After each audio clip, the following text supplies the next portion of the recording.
네, 그러면 이제 첫 번째 발표자인 어, 장태훈 선배님부터 이제 시작을 해보도록 하겠습니다. 네, 발표 진행해 주시면 되겠습니다. 네, 반갑습니다. 일단 제 발표를 진행하기 전에, 어, 저와 이제 제가 이제, 어, 몸담고 있는 연구실에 대해서 짤막하게 소개를 하고 발표를 시작하도록 하겠습니다. 저는 물리학과 학번을 이제 13학번이고, SC에 이제 13년도부터 활동을 시작을 해서, 18년도, 18년도, 19년도 이제 졸업하기 전까지 쭉 이제 활동을 했었고요. 그리고 이제 저는 이번 후기대학원에 2020년 후기대학원에 물리학과 후기대학원에 들어와서 조만호 교수님 밑에서 제가 이제 발표하게 될 주제를 가지고 연구를 하고 있습니다. 이제 조만호 교수님 연구실은 반도체 물리학을 그러니까 연구하는 연구실이고요.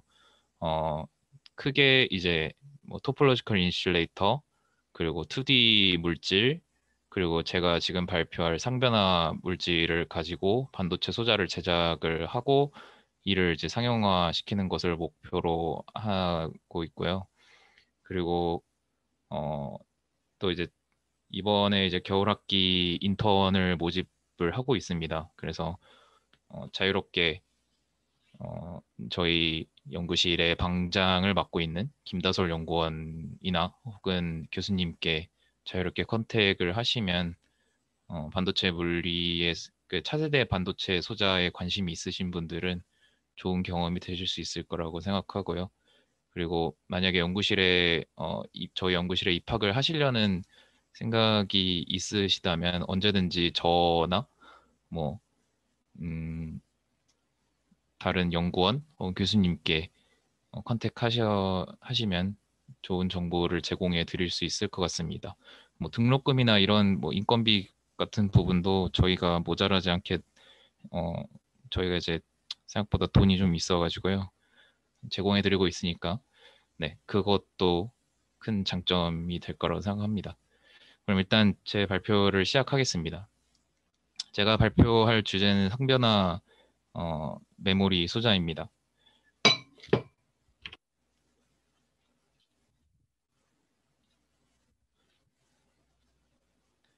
상변화 메모리 소자는 이제 메커니즘부터가 우리가 흔히 알고 있는 트랜지스터 반도체와는 확연히 다릅니다. 트랜지스터 반도체를 여기 공부해 보신 분들이 얼마나 되실지는 모르겠지만 우리가 스레시홀드 볼티지라고 부르는 어, 기준이 되는 전압, 그러니까 무슨 우리가 문턱 전압이라고 표현을 하는데 이제 일정 이상의 전압을 흘려주게 되면 전류가 흐르는 특징을 가진 소자이거든요. 이제 전류를 그 스레시홀드 볼티지보다 낮게 혹은 그 전압을 가하지 않으면 전류가 흐르지 않고 그 이상을 주게 되면은 전류가 흐르게 돼서 우리가 0과 1을 표현을 해서 이진수로 이제 음, 연산을 하는 이제 소자이지만 이제 상변화 메모리 소자는 이제 그런 이제 트랜지스터와는 다릅니다. 설명을 하자면 어떤 물질을 저희가 어, 두 가지 안정한 상태를 가지고 있는 물질을 선정을 해서 이 녀석을 전압을 이 전압을 주었을 때 결정화되고 비결정화되는 점을 이용을 해서 이제 결정화가 되면 저항값이 낮아지고 그로 인해서 그러니까 같은 전압을 줬을 때 높은 전류가 흐르게 되고 그리고 다시 전압을 줘서 이 녀석을 비결정 상태로 만들어서 저항이 높아지면 같은 전압을 줘도 전류가 낮게 흐른다는 점을 이용을 해서 0과 1을 표현을 하고요. 첫 번째 그러면 이제 우리가 어, 결정 상태에서 비결정 상태, 비결정 상태에서 결정 상태로 넘어갈 때 메커니즘은 뭐냐라고 이제 물어보실 수가 있는데, 일단은 이거에 대해서는 일반적인 고체에 대한 배경 지식이 있어야 하지만, 간단하게 말씀드리자면 철이나 혹은 구리, 뭐 니켈, 뭐 타이타늄 같은 굉장히 녹는 점이 높은 메탈과는 다르게, 이런 상변화 메모리에 사용되는 이제 머티리얼들은 대부분 녹는 점이 뭐 500도씨나 600도씨 정도로 굉장히 낮고 무른 물질들입니다. 그래서 이 녀석들을 어, 녹는 점보다는 어, 낮게 녹는 점보다는 조금 낮게 적당히 온도를 올려서 어, 말랑말랑하게 만들어서 냉각을 급하게 내지 냉각을 시키면, 그걸 이제 멜트 퀸칭 프로세스라고 부르지만, 냉각을 시키면 얘네들이 음, 가운데 있는 피규어에서 보시듯이 첫 번째 이제 메타스테이블 스테이트, 그러니까 아모퍼스인 비결정질 상태로 들어서면서 이제 우리가 0이라는 신호를 표현할 수 있는 거고요. 고체는 일반적으로 적당한 열을 가하면 얘네들이 원자들이 액티베이션이 되면서 그 다음 더 스테이블한 퍼스트 스테이블 상태로 이 녀석들이 자리를 찾아가면서 원자들이 재배열되게 됩니다. 그래서 이거를 어닐링 프로세스라고 부르고요. 첫 번째 피규어에서 셋이라고 부르는 프로세스가 바로 여기에 해당합니다. 그래서 가운데 피규어를 보시면 알겠지만, 메타스테이블과 스테이블 상태로 왔다 갔다 하면서 이제 이 스테이트 에너지 다이그램에서 보면 왔다 갔다 하면서 0과 1을 표현하는 거고요. 어, 여기까지 얘기했을 때 눈치를 채신 분들도 있겠지만, 이 상변화 메모리 소자가 연구의 주제가 되고, 이러한 노력들을 많이 상용화를 위해서 노력들을 많이 기울이는 이유는 트랜지스터와는 다르게 이 녀석이 어, 연산 소자로도 활용이 될 수 있지만, 이 자체로도 메모리가 될 수 있다는 점에서 이제 트랜지스터 반도체와의 이제 활용에서도 가장 큰 차이점을 보이는 점이라고 할 수 있겠습니다. 그래서 이제 옆에 이렇게 맨 오른쪽에 피규어를 보시면 어, 이제 보통 이런 식으로 펄스를 줘서 이제 전류를 이제 아시겠지만 금속에 전류를 흘리면 이제 저항 때문에 이제 열이 발생을 하는데, 그것을 이용해서 이 녀석들의 상변화를 일으키는 거고요. 이 펄스 디자인은 뭐 저희가 직접 하지는 않지만, 뭐 공대라든지 뭐 기업에서 따로 이것도 이제 연구를 하는 것으로 알고 있습니다.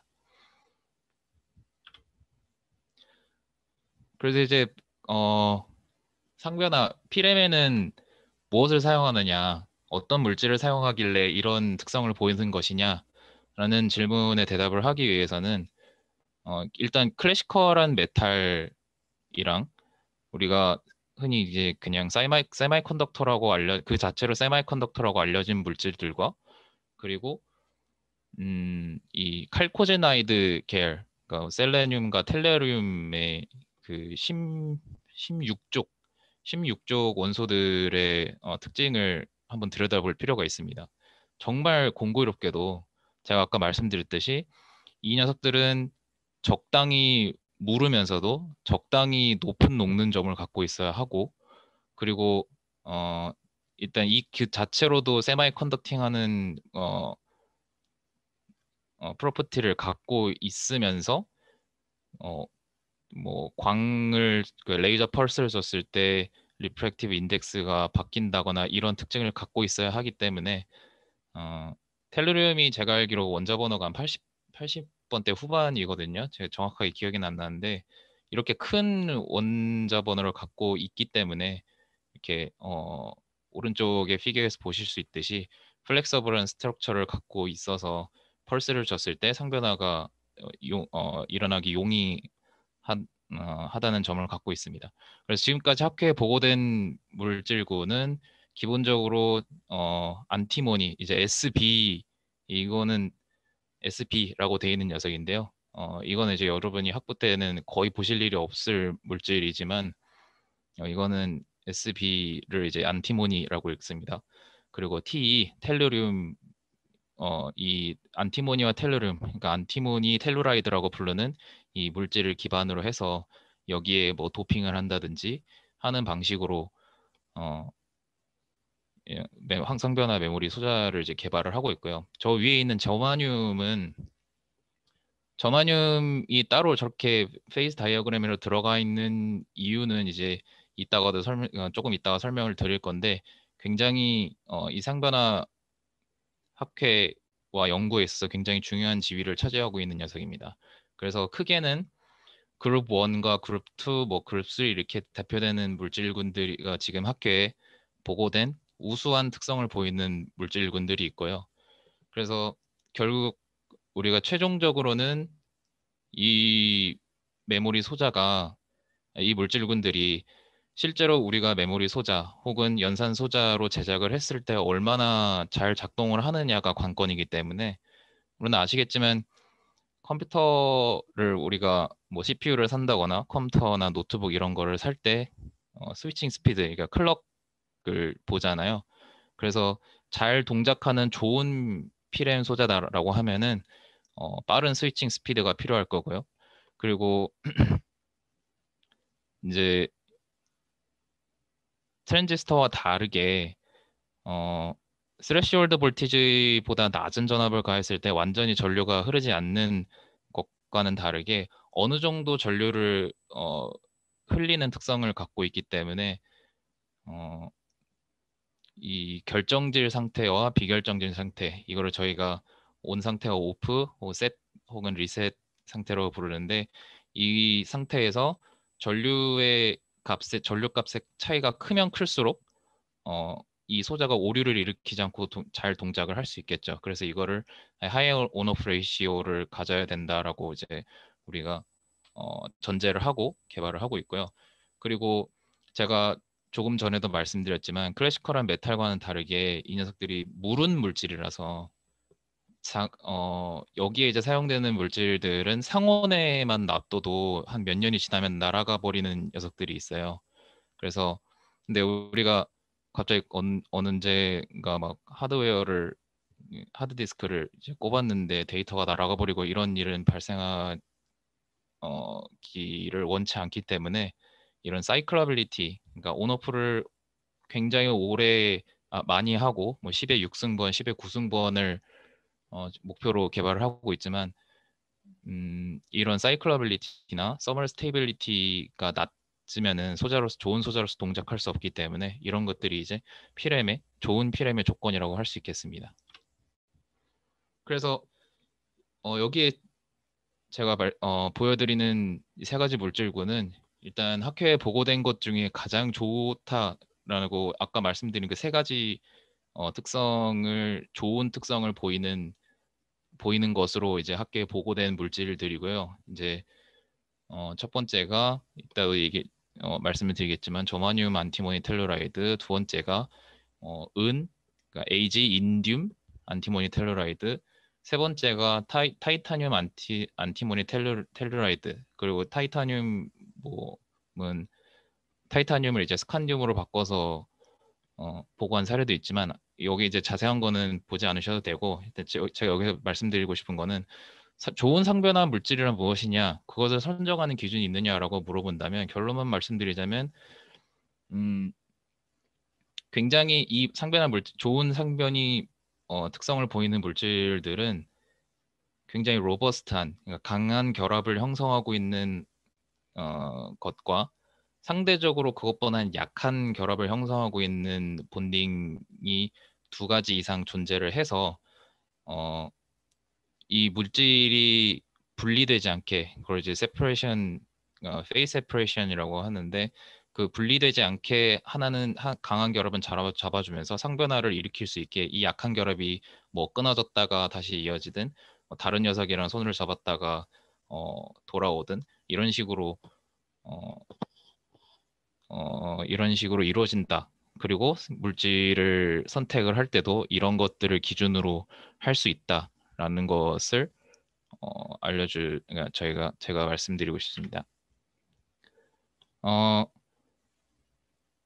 갑자기 이제 논문이 나오셔서 이제 당황을 하실 수도 있는데 자세한 거는 보실 필요 없고 이제 제가 이제 오른쪽 하단에다가 결론을 적어놨거든요. 이제 저마늄 안티모니 텔루라이드 2,5 조성은 이제 우리 성변화 학회의 거의 시족격이 되는 굉장히 첫 번째로 보고되는 아주 좋은 물질군입니다. 이 녀석이 특이한 점이 뭐냐면 여러분 이제 CD랑 DVD하고 블루레이 디스크를 사용해 보신 경험이 있을 거예요.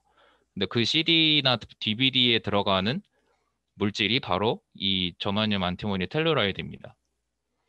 근데 2004년에 이 논문이 처음 나오기 전에는 CD가 2004년에 나온 건 아니잖아요. 그 전에 이미 쓰여지고 있었고 이 논문이 특이한 점은 중요한 의미를 갖는 점은 그 전에 우리가 이 GST를 말씀드렸듯이 어떻게 동작을 하는지 도대체 왜 이런 특성을 보이는지조차 모르고 그냥 사용을 하고 있었거든요.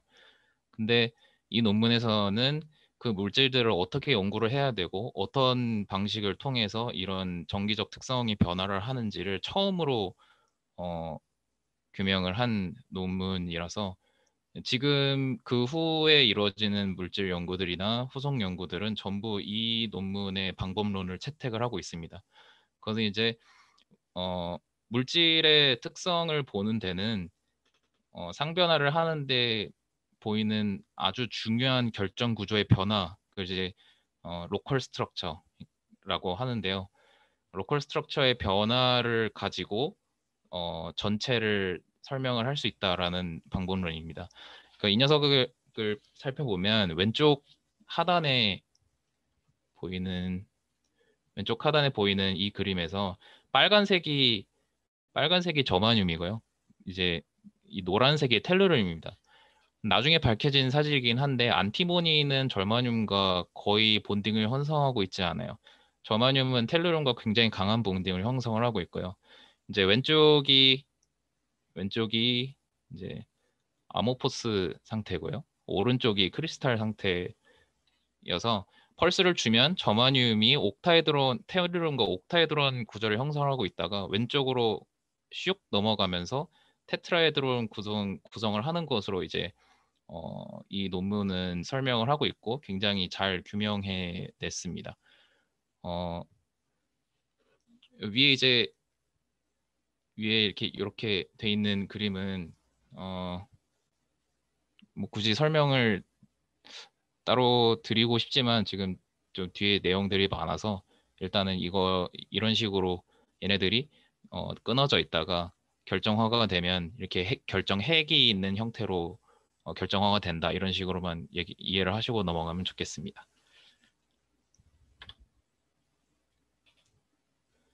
이제 후속 연구인데요.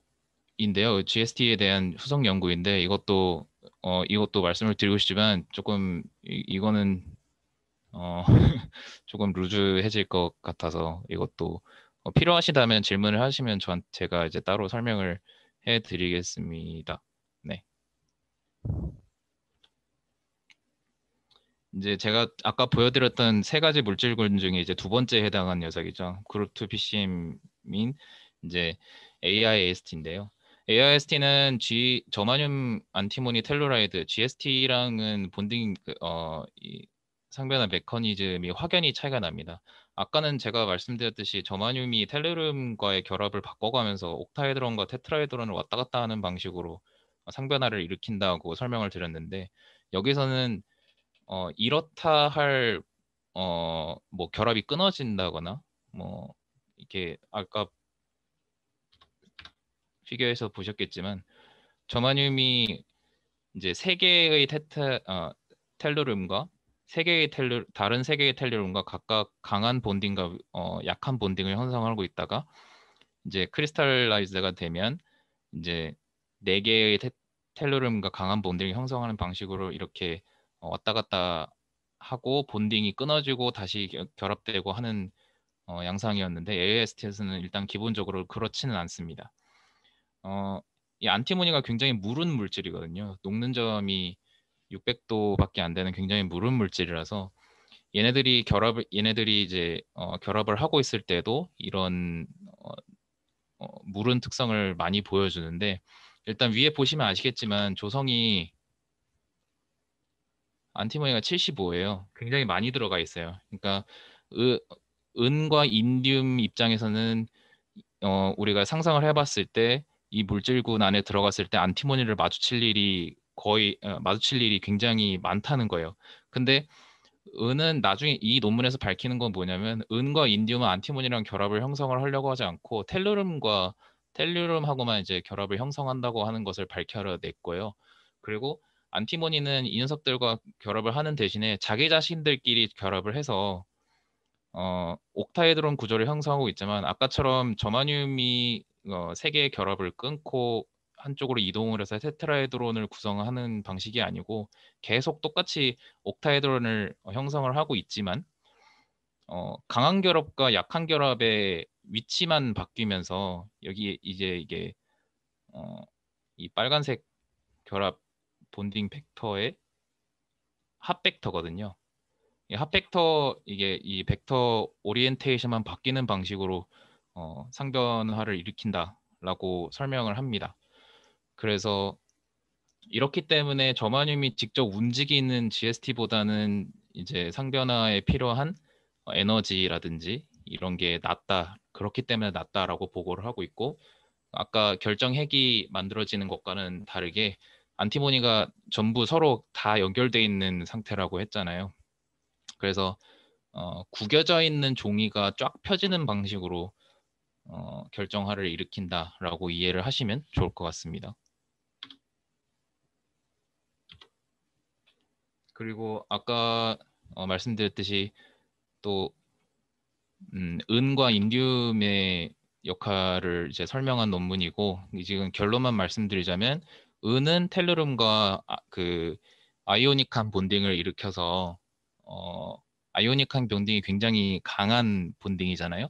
그래서 열적으로 굉장히 안정될 수 있게 도와주는 그 역할을 하는 녀석이고, 인듐은 텔루lum과 코밸런트한 본딩을 이루어서 상대적으로 조금 아이오닉보다는 조금 약한 본딩이지만, 그렇기 때문에 스위칭이 용이하게 만들어주는 것이다라고 설명을 하는데, 후에 이제 저희 연구원들도 그렇고 후에 학계에서 생각을 하는 걸로는 은과 인듐 모두 둘 다 이 특성에 기여를 하고 있다라고 생각을 하고 있지만, 일단 이 논문에서는 이렇게 설명을 하고 있습니다. 그리고 이제 그룹 3 상변화 물질, 이렇게 세 번째 그룹으로 대표되는 상변화 물질인데요. 2014년에 보고된 논문인데, 이게 상하이 대학에서 처음 보고를 한 걸로 알려져 있습니다. 제가 아까 말씀드렸듯이 좋은 상변화 물질의 조건 중에 하나가, 공통적인 조건 중에 하나가 굉장히 강한 본딩이 하나가 있고 상대적으로 약한 본딩이 하나가 있어서, 강한 본딩은 열적 안정성을 높여주고 이 구조가 무너지지 않게 이제 철근처럼 굉장히 단단하게 이 구조를 잡아주는 대신에, 이 상대적으로 약한 본딩들은 끊어졌다가 다시 연결됐다가를 반복을 하면서 일렉트릭한 프로퍼티를 변화시킨다라고 설명을 드렸는데, 이 가장 좋은 예가 이제 이 타이타늄 ST입니다. 여기 보시면 아시겠지만, 잠시만요.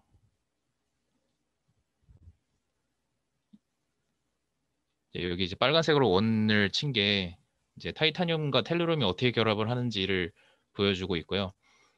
이 기본적으로 타이타늄도 안티모니보다는 텔루lum과 더 결합을 하는 것을 선호를 하기 때문에 얘네들끼리 굉장히 강한 결합을 형성을 하거든요. 녹는 점이 5대5 기준으로 이제 1200도였나? 1200도 정도 될 거예요. 그렇게 굉장히 강한 결합을 형성하는 것을 선호를 해서, 타이타늄은 들어가면 여기 조성 안에 들어가면 텔루lum하고만 결합을 하려고 하는 특성을 보이고, 이제 안티모니는 텔루lum과 그 타이타늄과 손을 잡지 못하고 텔루lum과 손을 잡고 있는데, 아까 말씀드렸듯이 타이타늄 텔루lum이 굉장히 강한 본딩이라서 안티모니가 텔루lum과 결합을 하고 있는 이 본딩이 뭐 바뀌는 식으로 상변화를 일으키고요. 그다음에 이거에 대해서는 뭐 오비탈에 대한 이해가 있어야 되는데 이것도 조금 어려운 개념이고 저도 아직 제대로 이해를 못한 게 많아서 질문을 하시면은 제가 또 따로 말씀드리겠습니다. 그래서 이렇게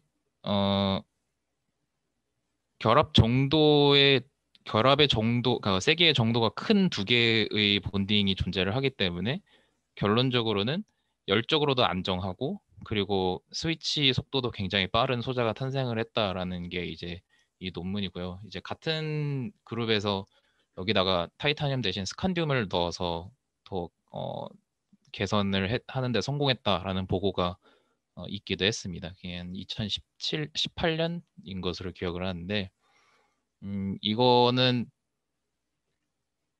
이제 제가 아까 말씀드린 거를 이제 다시 한번 확인하는 같은 연구팀에서 발표를 한 겁니다. 확인하는 건데요.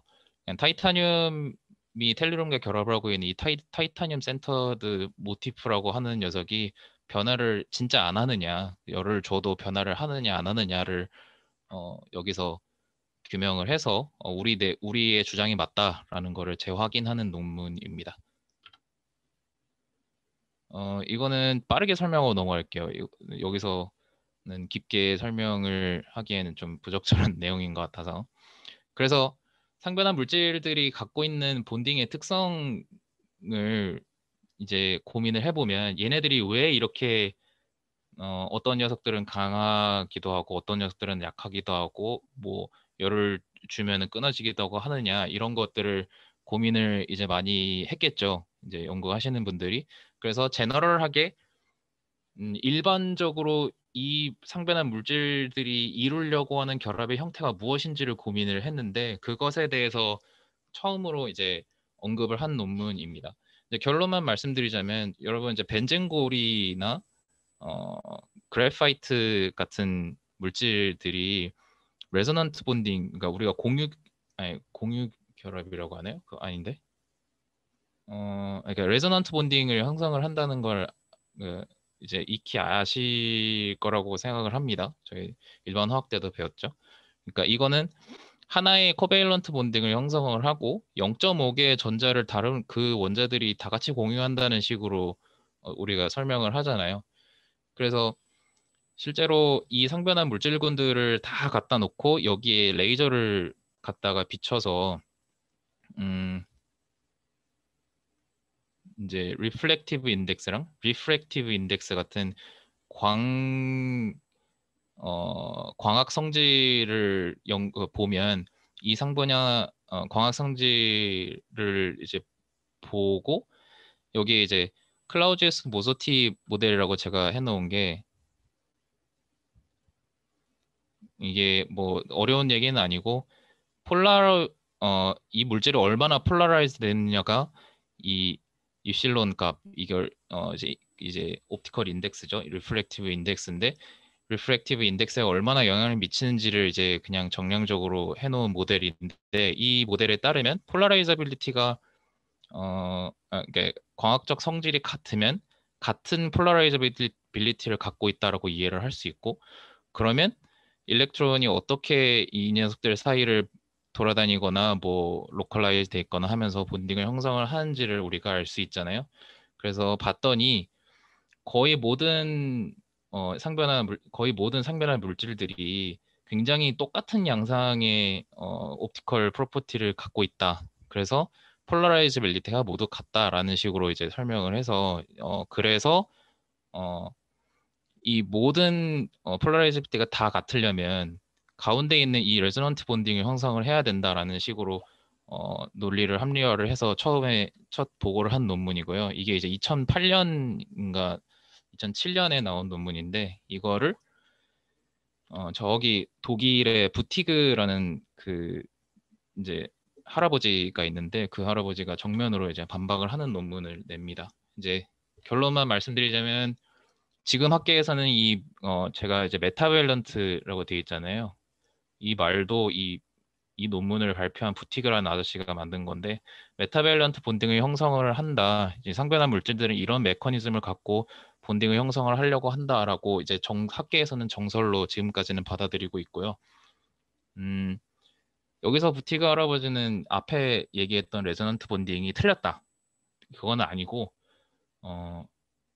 여기 이게 이제 광학적 프로퍼티 아까 여기 앞에서는 옵티컬 프로퍼티를 얘기를 했는데 여기서는 뭐 여기 압력도 줘보고 이제 뭐 성질의 변화도 이렇게 줘가면서 벤젠 그래파이트 흔히 이제 우리가 레저넌트 본딩을 형성한다는 물질들과 실제 상변한 물질들을 비교를 하면서 했더니 지금 보시면 알 수 있겠지만 굉장히 양상이 다르잖아요. 그래서 일단 1차적으로 레저넌트 본딩을 형성하지 않는 것 같다라고 얘기를 하고 이제 얘네들이 결합을 가지려고 하는 본딩의 수, 평균 본딩의 수, 이게 이펙티브 코디네이션이나 케미컬 본드 폴러라이저빌리티라는 프로퍼티를 통해서 계산한 본 이펙티브 찰지가 우리가 알고 있는 클래식 메탈들과 코밸런트 본드를 형성하고 있는 솔리드들과 굉장히 다르다. 따로 이런 군을 형성을 하고 있다는 걸 보여줘서 이 아저씨가 메타밸런트라는 말을 만들면서 모든 물질들이 0.5 결합을 하고 있는 것처럼 이제 설명을 합니다. 그래서 지금은 어, 이게 굉장히 잘 설명한 논문이라고 생각을 하고 있고, 그래서 이제 학계에서도 이것을 받아들이고 있습니다. 일단 아직까지는 그렇고요. 실험은 이제 이렇게 합니다만, 일단 제가 처음에 말씀드렸듯이 이 녀석들이 몇 도에서 결정화가 되느냐 이게 굉장히 중요한 이슈잖아요. 제가 말씀드렸듯이. 그래서 온도를 높여가면서 결정화 온도를 보는 툴로 또 이 녀석들의 성질을 보고 이제 이 표면에서 이 녀석들이 어떤 녀석과 결합을 형성을 하고 있는지 아니면 뭐 조성은 어떻게 되는지를 볼 수 있는 그런 정보를 가져다주는 XPS를 쓰기도 하고 이제 라만 스펙트로스코피를 이용을 해서 크리스탈라이제이션이 얼마나 돼 있느냐 뭐 이런 거를 보기도 하고 이제 XRD라는 디프렉션 스펙트로스코피를 이용해서 크리스탈 구조가 어떻게 되는지를 보고 뭐 디바이스 동작하는 것도 보고 하는 식으로 일단 실험을 하고 있고요. 저희 연구실에서도 이런 식으로 하고 있고 대부분의 연구실들은 샘플만 제작을 해서 테스트는 다른 곳에 가서 하거나 소자만 제작을 하거나 이렇게 하는데 저희는 실험부터 시작해서 샘플 제작, 소자 제작까지 전부 할 수 있도록 연구 장비가 굉장히 많고요. 네, 일단은 제 발표는 여기까지입니다. 발표 들어주셔서 감사합니다. 그리고 질문이 있으시면 저에게 자유롭게 뭐 마이크를 켜서 해주셔도 되고 채팅으로 해주시면 좋을 것 같습니다.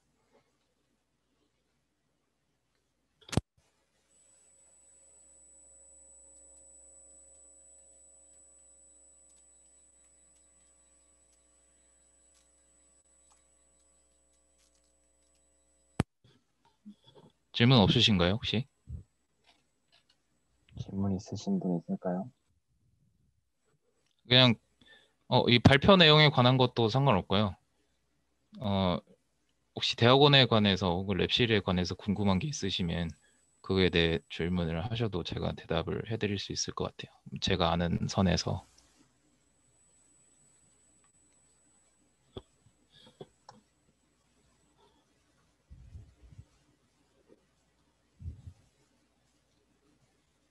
없으신가요?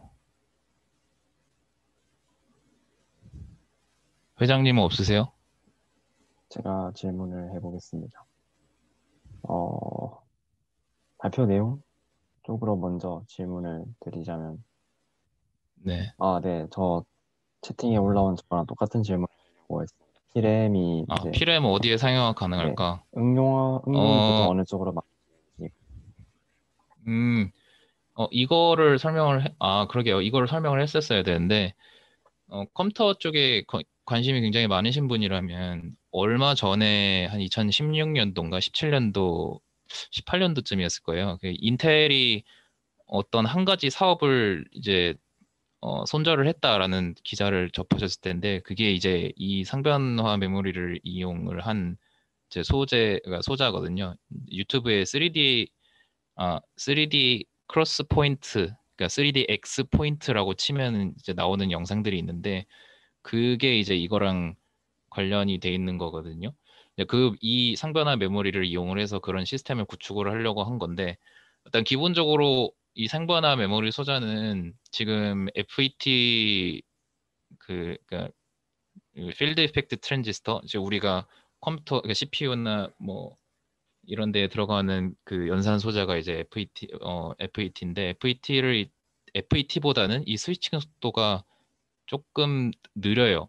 이제 FET는 수 나노 세컨드 만에 이제 스위칭을 보통 한다고 이제 보고가 돼 있고, 뭐 삼성이나 인텔에서 뭐 기술을 극한으로 끌어올려 가지고 이 클럭 속도를 높여서 뭐 수백 혹은 수십 피코세컨드만 해도 된다고 저는 알고 있는데, 일단 기본적으로 상변화의 메모리 소자는 한 수십 나노세크 정도의 혹은 10나노세컨드 정도의 그 스위칭 속도를 보여줘서 완전히 FET를 연산 소자의 자리로 보면 FET를 완전히 대체할 수 있을 거라고는 기대를 하고 있지 않아요. 그래서 어, 어, 유튜브에 보시면 인텔이 자기네 이 프로젝트를 굉장히 선전을 하겠다고 영상을 올려놓은 게 많이 있는데, 거기서도 언급이 있어요. 제가 처음에도 말씀드렸지만 이 P램은 연산 소자뿐만이 아니라 메모리로도 사용될 수 있는 거기 때문에 CPU를 완전히 대체를 하지 못하더라도 옆에서 이제 컴퓨터가 이제 CPU랑 뭐 D램, 뭐 플래시 낸드 메모리 같은 이제 보조기억 장치가 있고 주기억 장치가 있고 이러잖아요. 근데 그 사이에 얘네들이 데이터를 전송하는 데에서 병목이 발생을 한다고 보통 이제 하는데, 그 병목 형상을 줄여줄 수 있는 것으로 이제 P램을 이용을 해서 보조 연산과 보조 메모리 장치를 설치를 하는 것으로 이 단점을 극복을 한다라고 하고, 인텔에서도 그것을 처음에 목표로 하고 이 사업을 한 것으로 하고 있고요. 지금은 제가 알기로 인텔에서는 이제 손을 떼서 있었지만 이제 없는 게 되어버렸습니다. 답변이 대학원생이요? 그거는 지금 질문 주신 분이 더 잘 아실 것 같은데, 저는 할 만합니다. 네. 어, 웬만하면 이분은 마이크를 좀 켜줬으면 좋겠는데, 일단은 뭐, 질문해 어, 주신 분은 어떤가요? 대답해 주세요. 대학원생 할 만하십니까? 저보다 고학기시잖아요.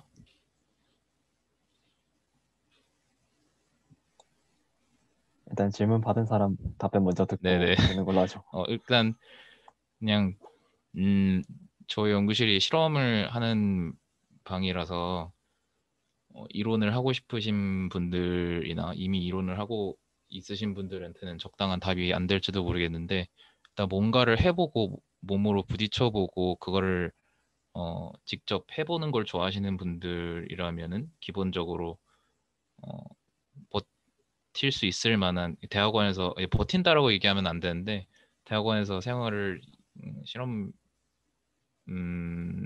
연구를 할 수 있을 만한 충분한 자질을 갖추신 거고요. 그리고 그것 말고도 이렇게 논리적으로 이 녀석들이 왜 이렇게 동작을 하느냐, 이런 특성을 보이느냐를 리즈닝을 하고, 그리고 실제로 연구 데이터들을 통해서 이렇기 때문에 이건 이렇습니다. 이건 이렇기 때문에 얘는 이렇지 않습니다를 논리적으로 엮어서 설명을 하는 걸 좋아하시고 잘 하시고, 그리고 그건 아닌 것 같은데요라는 식으로 동료 연구원이나 혹은 다른 사람한테서 공격이 들어오면 그거를 논리적으로 방어를 해내는 것을 또 좋아하고 잘하시는 분이 어, 대학원에 오시면은 특히 이제 물리학과 대학원은 그런 게 그런 식의 이제 논의가 주를 이루기 때문에 그런 거를 좋아하시고 잘 하신다면 대학원에 오셔서 어, 적응을 잘 하실 거라고 생각합니다.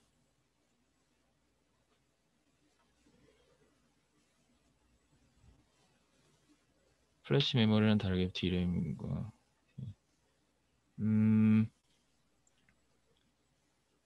이제 저한테 DM을 주셨는데 질문 내용을 일단은 말씀드리고 제가 다시 그걸 말씀을 드리자면 질문하신 내용이 플래시 메모리랑 다르게 D램과 P램은 랜덤 액세스가 가능하다는 내용을 봤는데 랜덤 액세스가 어떻게 구현되나요? 라고 하셨습니다. 그거는 이제 회로 설계를 하는 부분인데요. 어, 인텔에서 처음 설계한 제가 말씀드린 3DX 포인트, 그러니까 읽는 거로는 3D 크로스 포인트에서 어, 보면 제가 혹시 영상을 지금 띄울 수 있으면은 제가 띄워드릴게요. 잠시만요. 거기에 이제 있는데요. 네, 여기서는 제가 지금 말씀드리기 좀 어렵고 그 유튜브에 치시면 맞아요. 옵테인 메모리라고 옵테인 메모리 혹은 3DX 포인트, 3D 크로스 포인트라고 치시면 거기에 이제 어떻게 이 랜덤 액세스를 구현을 할 수 있는지가 나와 있고요. 일단 저희 연구실에서는 음, 소자를 개발을 하고 그 특성을 보는 것을 목표로 하고 있기 때문에 일단은 인텔에서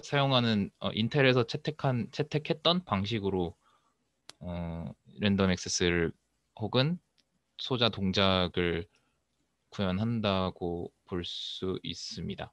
이제 여기에는 셀렉터라는 개념이랑 이제 일렉트로드들을 어떻게 겹쳐 놓느냐 이런 내용도 포함돼 있어서 그 유튜브를 보시면 어, 이해하실 수 있을 거라고 생각합니다.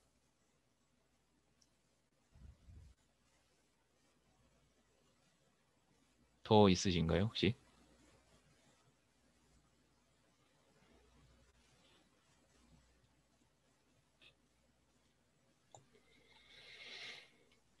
질문 주신 분 대답 한번 들어보나요? 없으시면 뭐, 네. 제, 그러면 저 하나 더 질문해도 될까요? 네네. 혹시 이제 물론 다 연구실마다 조금씩 다 다르겠지만 지금 계신 네. 연구실에서는 연구가 보통 어떤 식으로 진행되는지 알 수 있을까요?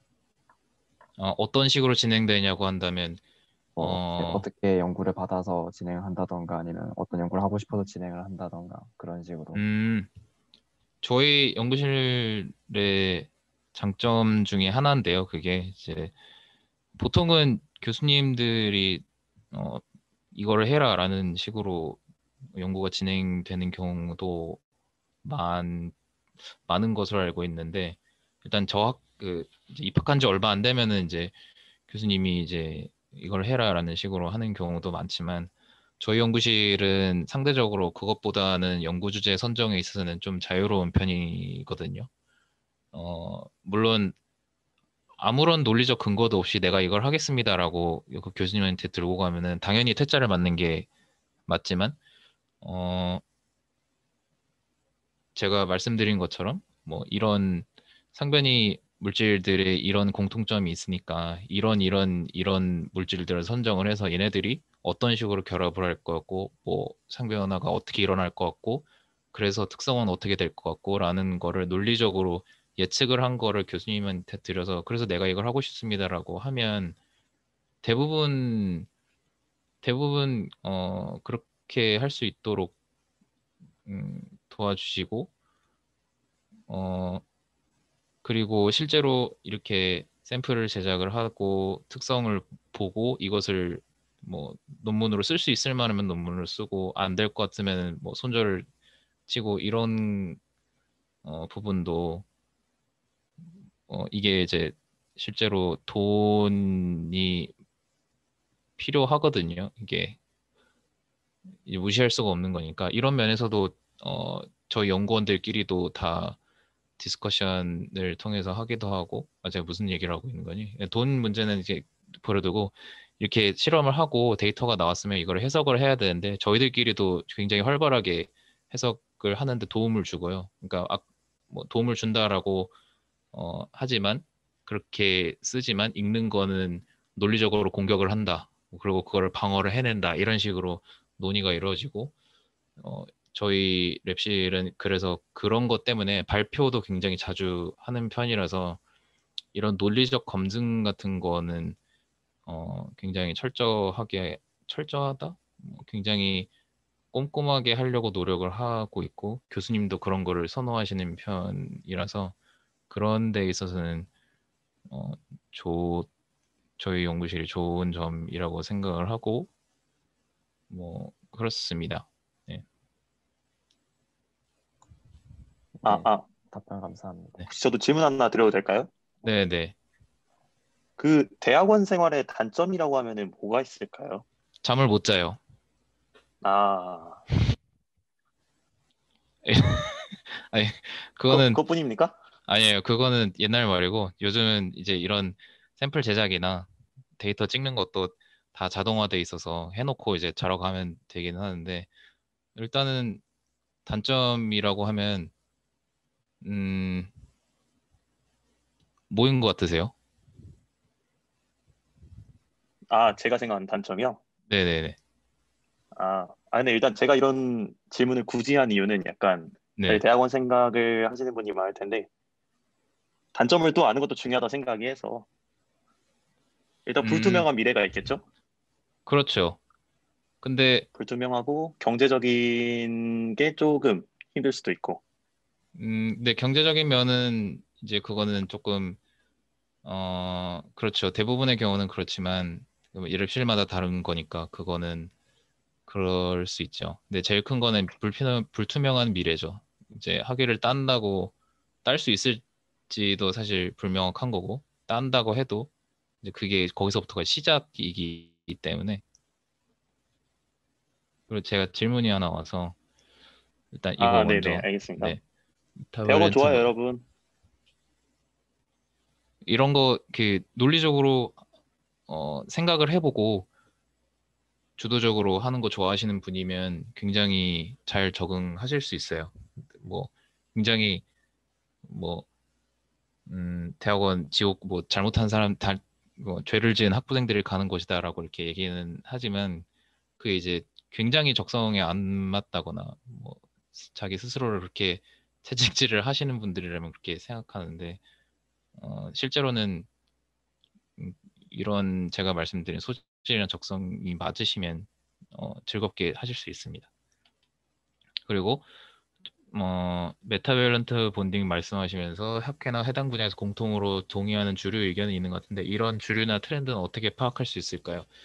어, 이런 주류나 트렌드가 있다라고 얘기하는 무슨 뭐 아티클이라든지 뭐 기사가 따로 나온다 이런 거는 따로 있지 않고요. 일단 첫 번째는 학회에서 이것을 대체적으로 받아들이고 있다라는 거로 그 생각할 수 있는 근거는 첫 번째로 굉장히 권위 있는 학회지에 보고가 된 경우가 있겠고요.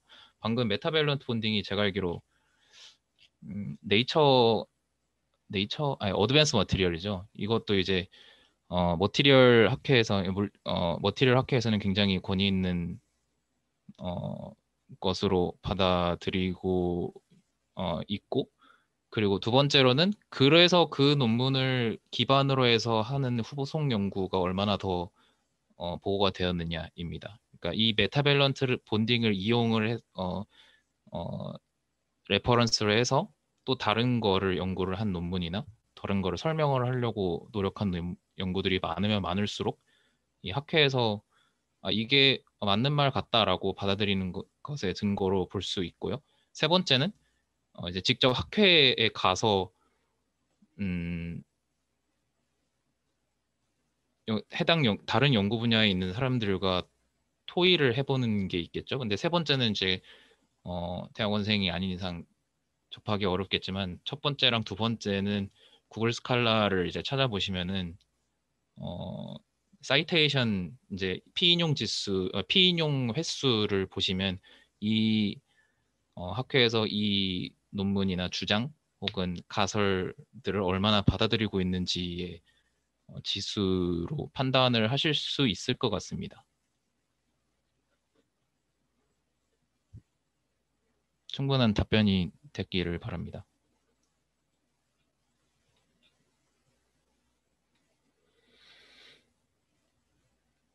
네.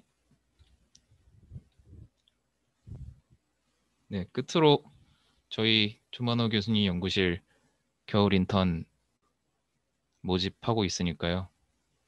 많은 지원과 관심 부탁드립니다. 감사합니다.